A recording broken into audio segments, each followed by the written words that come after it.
these are set for your eyes, probably. Alright, just go.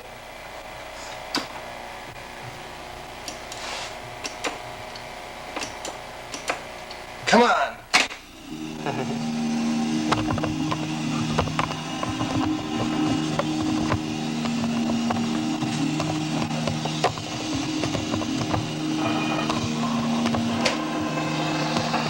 I just have a feeling it's like all totally out of focus.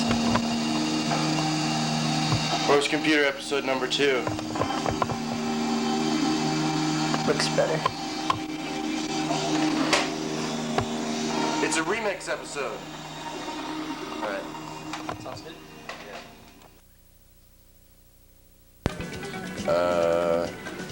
And I have a number of audio feeds plugged in. Rhythm is destroyed. What you will hear then are the natural resonant frequencies of the room articulated by speech. I regard this activity not so much as a demonstration of a physical fact, but more as a way to smooth out any irregularities my speech might have.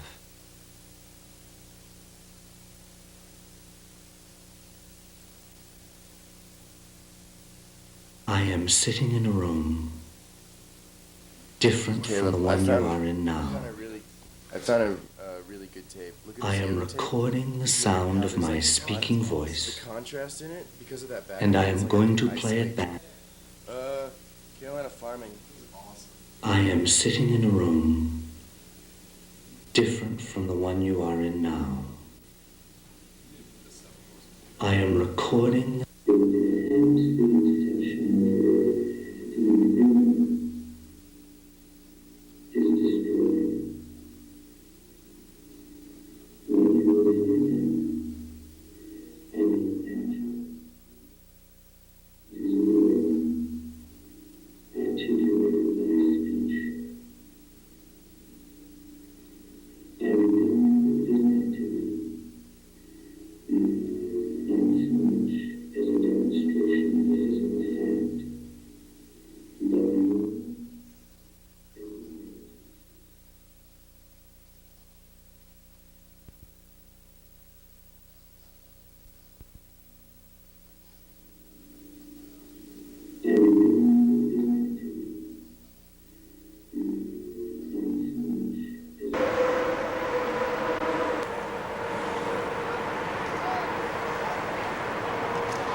It's the Horse Computer Freeform Puppet Hour. Hey, Ma, I'm trying to go to the soda shop to get some candy with my boys, with the gang. Can I go? Well, Junior, you can only go if you bring your brother along. Aw, Ma, do I have to? Yes, and don't ask me again. I've been working very hard over a hot stove all day, and don't have any patience. Aw, man. Hey, I'm Robert, their brother. Blah, blah, blah, blah. You see what I gotta put up with? Well, let's go, Robert. Let's go on to the soda shop, and don't embarrass me.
Thanks, Fog.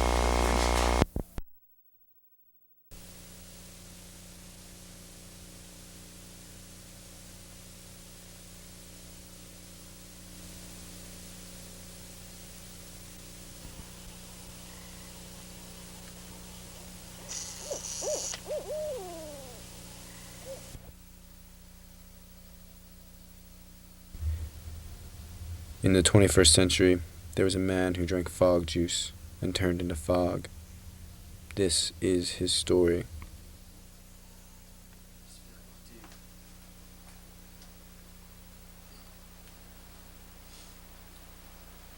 Man, I'm bummed out that no one showed up to the party. I mean, I don't know, man. It's just like sometimes I try really hard and it just doesn't work, you know? Yeah, I'm gonna blame you for that, you know, because I'm an attractive guy, you know. It's probably your fault they didn't show up. I know, man. It's just like I told him, I was like, we're gonna have a party. I rented out a fog machine. I mean, I rented a fog machine. Girls love fog machines. They do right? love fog machines. They must take- I'm a little the girl- confused. If girls love fog machines and you're an attractive guy, They should have showed up, huh? Why No, aren't they it's here? me. It's- I and must be dancing in their ugly. fog. It is you. ugly or I smell bad. It's totally you. I smell bad. Do I smell bad? I'm not gonna smell you right now. That's not what Oh, I'm well, gonna. if I'm I not about to smelled do bad, then you would know. that. Well, yeah. Unless girls have a hyper sense of smell. They probably do because the pheromones and shit. Yeah, I'm right? just gonna. You know, I've got one lady tonight. Lady alcohol. Lady alcohol, lady booze. Yeah. I don't know what to do with the rest of this fog juice, though. I mean, I rented the fog machine. I bought all this fog juice. If only you were as cool as that fog machine, you know. If only you could somehow become as cool as the fog machine itself. If only you could embody the fog. I kind as of it wish were. I could be as ephemeral as fog. Yeah, it's Yeah. you know, it's It pretty kind of slips. It goes. remarkable. Nothing ties fog down except for relative humidity. Sure. Yep, that's true. Well, I guess. I mean, there's only one choice now. Which is that was the choice you just made. You're gonna drink the. I'll have to drink the You're gonna fog drink juice. You're gonna drink the fog juice. That makes sense, really. If you think about it, you're just gonna drink it. All right.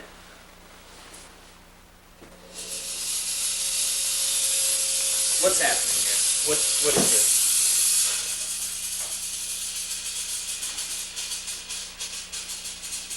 Fogman!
door opens, and Spacepimp is greeted by 3 people, the total occupants of the space station. The first one that comes up to him is this nerd, and he's just like, hey, I'm the mathematics expert, I do math problems to keep everyone alive. And Spacepimp's like, okay, whatever, you're cool. But then this woman comes up, and she is pissed off at Spacepimp, and he realizes that she's a feminist, because she's like, pimps don't respect women, there's no room for pimps in space. Bitch, you think that I chose to be a pimp? Pimpin' chose me. He says, when I was growing up, my daddy was a pimp, and his daddy was a pimp, and his daddy before that was a pimp. Pimpin' was the family business, but my little brother wanted to be the first person in our family to go to college and escape the clutches of the pimp game. But one day the police came and they shot my daddy down in the streets for no reason. Then I had to take over the family business in order to send my brother to college.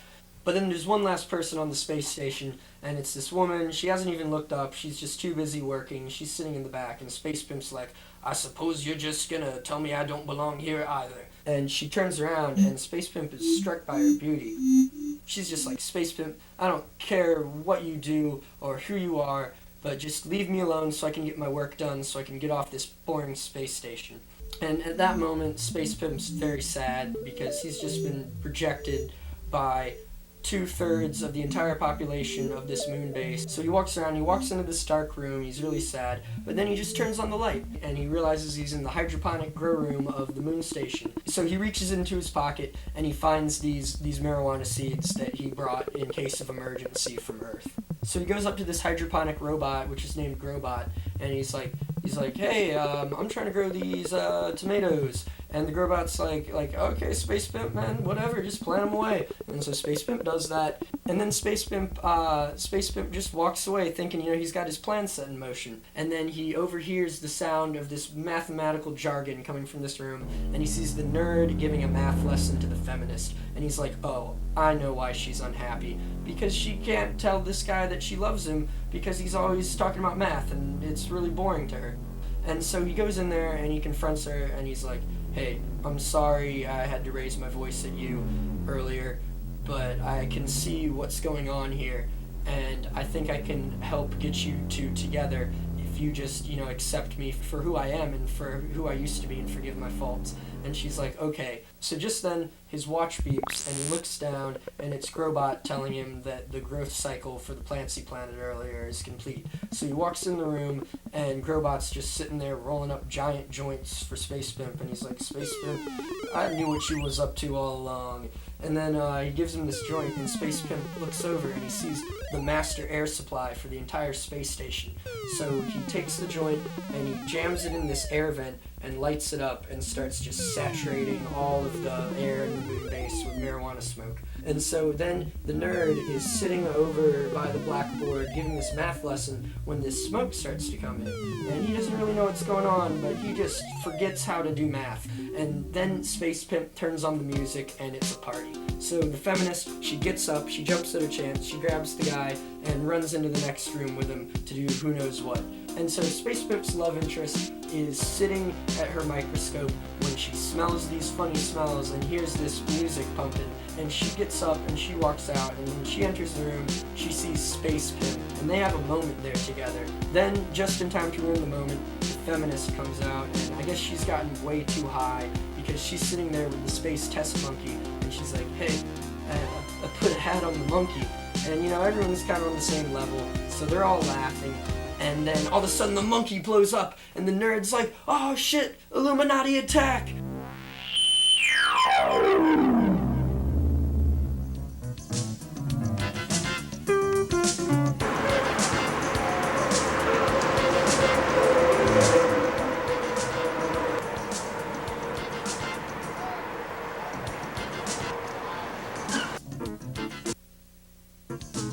It's the Horse Computer Freeform Puppet Hour. Hey, moi! I'm trying to go to the soda shop to get some...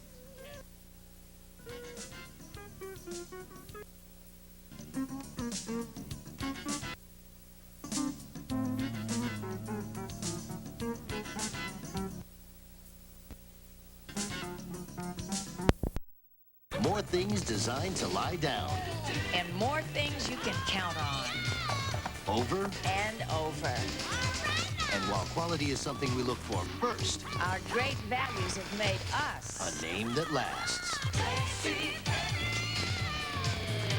Anthony, in a bachelor auction? I did not think this thing all the way through. I mean, the idea of walking down a ramp and having people bid on me, I feel like Toby on Roots. Try 28 for Designing Women, Wednesday at 3.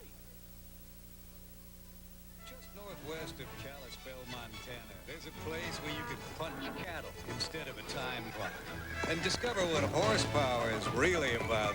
It's the Hargrave Cattle and Guest Ranch, where you can ride them and rope them like they used to. But if you go, you get a What? Oh, man. Sweet, we're at the soda shop. Hooray! Shut up. Anyways, hey, where's my friend Steve? Where's Steve? Steve, where are you? Where are you, Steve? What does he look like? You know, he looks like just kind of like your average guy. Like he just kind of walks around and he's kind of weird.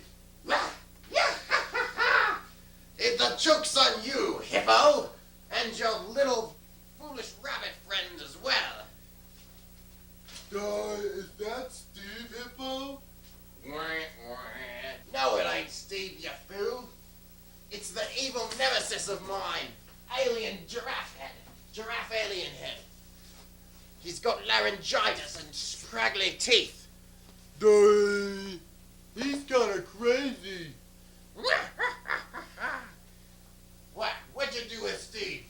You'll never see your friend Steve again. I've taken him to my laboratory where I'm going to do all sorts of crazy experiments with it. Oh, no! Poof! Where did he go? I don't know. I guess that we should go to, find him. Yeah, we gotta find this dude's laboratory. Let's run.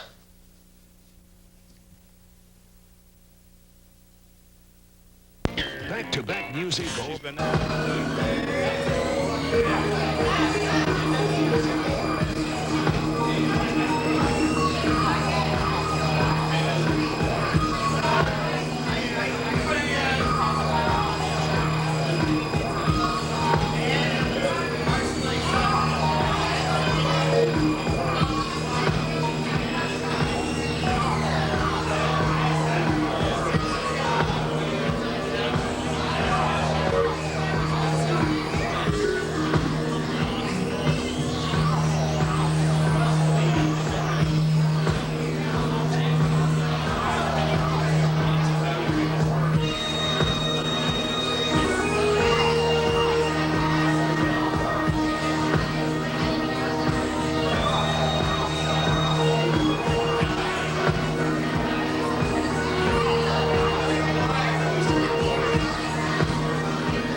for a new generation. A generation that continues to express their experience of life through a unique Southern tradition. A tradition known as the Piedmont Blues. Yeah, man. God, stop doing what you're doing to me, mama. You don't run me wild. God, stop doing what you're doing to me, baby. I mean just what I said. You think you the best looking gal in town. You do that love, let it go round and around. God, stop doing what you're doing to me. You don't run me wild. I mean, gal gonna run me wild. This is University of North Carolina Television, part of your university, along with all 16 of your state's 4-year public institutions of higher education.